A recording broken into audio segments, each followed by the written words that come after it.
L'invité business avec Banque Populaire Grand Ouest et sa banque d'affaires de proximité autochtone.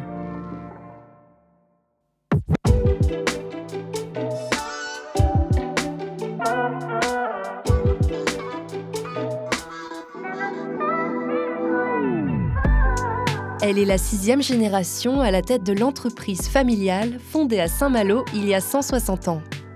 Aujourd'hui, la société compte 130 collaborateurs, 4 enseignes, une trentaine de magasins de chaussures multimarques et 2 sites de vente en ligne.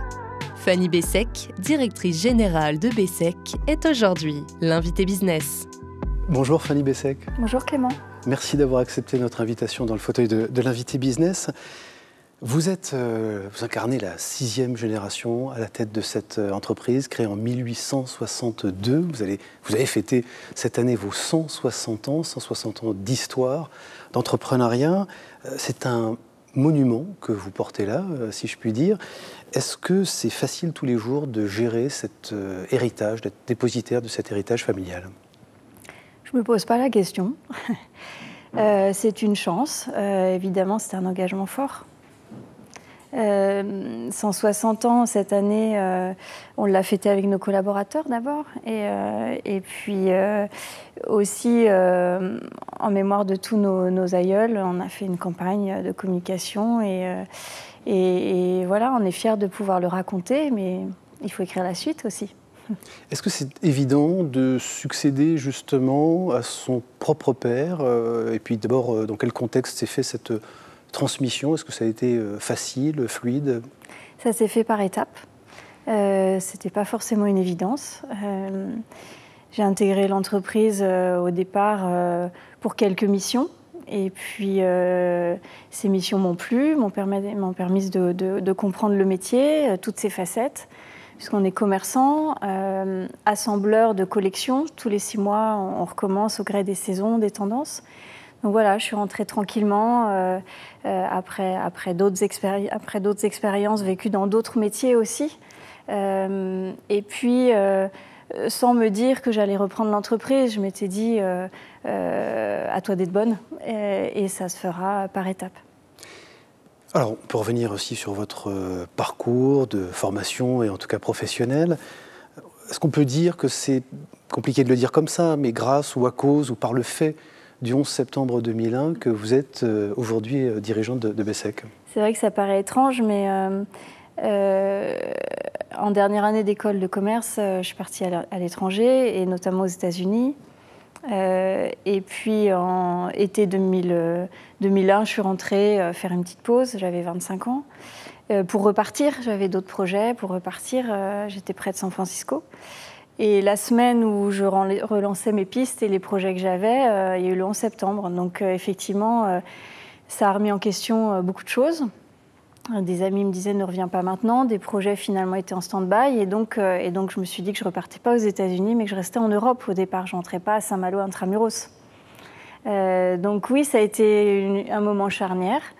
Et j'ai continué à chercher du travail en Europe. Et puis au même moment, mon père avait beaucoup développé l'entreprise et m'a proposé d'intégrer. Mais j'avais 25 ans, il avait 50 ans, je n'étais pas sûre de vouloir vivre à Saint-Malo tout de suite. Vous gardez quoi de cette expérience justement californienne? Vous avez travaillé très loin des chaussures, mais dans le milieu du jeu vidéo. Pour autant, qu'est-ce que vous gardez de cette expérience? Quels enseignements et comment vous les appliquez aujourd'hui à votre quotidien de dirigeante? Plein d'enseignements. Déjà un travail avec des cultures différentes dans un monde que je ne connaissais pas, qui était le jeu vidéo, qui est aussi bien de l'informatique, mais aussi beaucoup de créativité. Tous les 6 mois, je changeais de poste et ça me permettait de continuer à apprendre très vite avec une ambiance très positive. C'est vrai que maintenant, c'est un peu galvaudé, mais la positive attitude, c'est vraiment ce que je vivais et les choses étaient possibles. Et on avait le droit aussi de se tromper, de faire des erreurs, mais de tenter les choses. Donc, le test and learn américain. Oui, vraiment. Mais je ne m'en rendais pas forcément compte quand j'y étais, mais ça me plaisait et j'en profitais pleinement. Ce parcours, justement, ces expériences à l'international, ça vous a formé, constitué en tant que dirigeant? C'est peut-être ce qu'on pourrait souhaiter d'ailleurs à d'autres dirigeants qui sont parfois atteints d'hexagonalité un peu aiguë, non? C'est certainement une bonne école, une ouverture sur les autres, pour comprendre les différentes cultures, les différentes méthodes. Dans mon métier aujourd'hui, je travaille avec des fournisseurs du monde entier. Je parle moins anglais, mais ça permet de mieux comprendre leur mode de fonctionnement. Et puis le commerce, c'est un métier où il faut être très réactif, très attentif à ce qui se passe et aux habitudes de consommation, parce que rien n'est vraiment écrit, rien n'est jamais acquis. Donc peut-être c'est une forme de souplesse qui me plaît. Alors rien n'est jamais acquis, rien n'est vraiment linéaire, on le comprend bien, notamment dans les habitudes de consommation. Qu'est-ce qui a changé depuis la crise sanitaire chez vos consommateurs, chez vos clients? Les choses se sont accélérées en fait. Bien sûr, nous, quand les magasins ont été fermés, on avait le site internet. Ça nous permettait de garder le contact avec nos clients, c'était précieux. Magasin et commerce non essentiel. Ça, voilà, c'est quelque chose qui on vous a marqué. n'aime pas cette expression, mais ça nous a marqué, et puis 3 fois. La première fois, c'était une première et on était sous le choc, mais voilà, on ne s'est pas arrêté grâce à Internet, puis on ne savait pas combien de temps ça allait durer. Enfin, voilà. Et puis on a réitéré l'expérience 2 fois. Donc nous, à chaque fois, dans nos achats, on achète 6-8 mois à l'avance, donc les stocks, on les avait.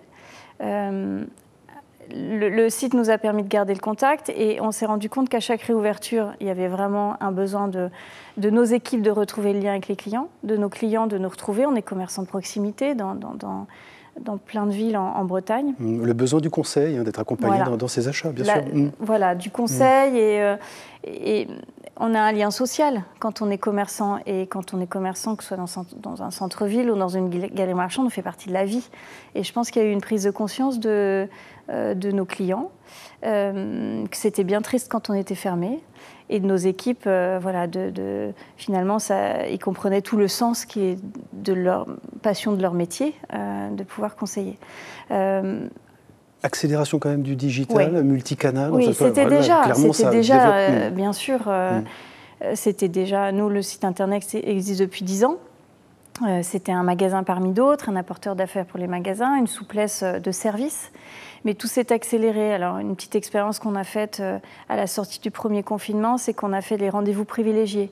On sentait bien qu'il y avait une angoisse de revenir en magasin, dans la foule. Donc, nos clients pouvaient prendre rendez-vous sur notre site, venir magasin fermé, matin, midi, soir, en famille ou seul. Et voilà, c'est un outil de plus, le digital. Donc ça nous a confortés dans l'accélération de tout ça et de ce qu'on appelle le commerce unifié, l'omnicanalité de notre métier à travers les différents supports. Je voudrais qu'on parle aussi des produits, parce qu'aujourd'hui, on parle d'une équation à trouver entre des produits de plus en plus responsables, mais qui doivent rester accessibles dans un contexte d'inflation et de réduction, en tout cas d'un pouvoir d'achat de plus en plus en berne. Comment est-ce qu'on fait pour résoudre cette équation qui paraît quand même complexe, C'est une vraie complexité. Alors, nous, 2/3 de nos fabricants sont européens. Malheureusement plus beaucoup français, en tout cas de fabrication française. C'est un métier qui a disparu, mais encore beaucoup de Portugal, Espagne, Italie. Vous croyez un retour possible d'une industrie de la chaussure en France? Ça me paraît complexe. Malheureusement, c'est un savoir-faire qui a disparu. Et c'est une question de coût aussi. Est-ce que nos consommateurs, oui, bien sûr, parfois viennent en disant « je veux du Made in France », mais sont-ils prêts aujourd'hui à mettre le prix ? Donc nous, on essaie de rester Made in Europe pour la grande majorité de nos fabricants. On est très fidèles avec toutes les marques qu'on distribue et certaines marques travaillaient déjà avec mon grand-père. Donc certains pays ont traversé aussi des crises. Donc nous, on est toujours en vrai partenariat avec nos fabricants. C'est une façon aussi d'être autonome et dans les crises, justement, les approvisionnements, on a bien vu avec des coûts de fret qui ont explosé, ça vous permet de rester quand même autonome et compétitif? Oui, même si aujourd'hui, clairement, un fabricant portugais, ses semelles et ses lacets viennent de Chine. Donc parfois, il est quand même dépendant. On est quand même tous les uns les autres dépendants. Donc oui, il n'y a pas toute cette complexité d'approvisionnement de la chaussure en tant que telle, mais certaines parties de fabrication dépendent quand même d'autres pays. Bon, on l'a dit, une entreprise qui fête ses 160 ans, très constituée, très structurée, à travers plusieurs magasins, je crois que c'est une trentaine Oui. sur l'ensemble du territoire, mais pourtant une entreprise que vous souhaitez conserver à taille humaine. Qu'est-ce que Oui. ça veut dire et qu'est-ce que ça veut dire dans votre management au quotidien, dans la relation avec les femmes et les hommes qui vous accompagnent? Alors une entreprise familiale, voilà, la dimension familiale compte beaucoup. On a des fondamentaux, des valeurs voilà, qu'on essaye tous les jours de faire perdurer, une proximité. Beaucoup d'échanges, de communication. Alors la complexité, c'est qu'on est une vingtaine au siège ici à Saint-Malo, mais l'ensemble des collaborateurs sont dispersés à travers tous les magasins en Bretagne et au Havre. Donc voilà, on essaye d'être vraiment au quotidien, toujours à écouter tout ce qui nous vient du terrain, puisque le patron de l'entreprise, c'est le client. Donc ce sont nos équipes dans les magasins qui nous remontent toutes ces informations-là. Puis de garder une dimension simple, voilà, toujours proche des problématiques des uns des autres. Et comme on n'est pas une très grande équipe, d'essayer de garder beaucoup d'efficacité dans la prise de décision. Fanny Bessec, on dit que les Malouins s'en vont, comme les Bretons, qui s'exportent très très bien, vous l'avez justement incarné, mais reviennent au pays. Qu'est-ce qui vous attache particulièrement à ce territoire? Quel ancrage vous avez avec ce territoire? Quel ancrage. C'est vrai qu'on est un peu chauvin à Saint-Malo. On a une belle ville, une jolie baie. On est attaché à tout ça. C'est vrai que Saint-Malo a eu aussi des périodes compliquées. Nous, en août 1944, notre magasin d'Intramuros, qui est notre navire amiral, était rasé. Et ce sont les Malouins. Une bonne partie de la ville. Hein. Voilà. Ce sont les Malouins et dont mon arrière-grand-père qui ont été attachés à reconstruire cette ville plus proche de l'identique. Tout ça, ça forge en fait. On ne s'en rend pas toujours compte, mais toute cette histoire-là, on vit avec quand on est petit. Et moi, j'aime participer à cette dynamique de territoire à travers l'entreprise ou la vie associative. On a beaucoup de chance d'être ici, donc il faut y contribuer. Bon, peut-être pour terminer, vos enfants sont encore jeunes. Est-ce qu'on parle de la suite de manière un peu détournée ou décalée? Il n'y a pas de septième génération qui est déjà incarnée? Ils seront libres. Je crois que c'est important de le choisir et d'en avoir envie, d'en avoir les compétences, la motivation. C'est une chance, mais c'est aussi quand même un engagement fort. On peut parler de sacerdoce quelque part. Moi, au quotidien, ce n'est pas une pression, mais j'essaye de tout faire pour valoriser tout ce qui a déjà été fait et toujours s'adapter à ce qu'on vit aujourd'hui. Merci beaucoup, Fanny Bessec, d'avoir accepté notre invitation dans le fauteuil de l'invité business. Merci beaucoup.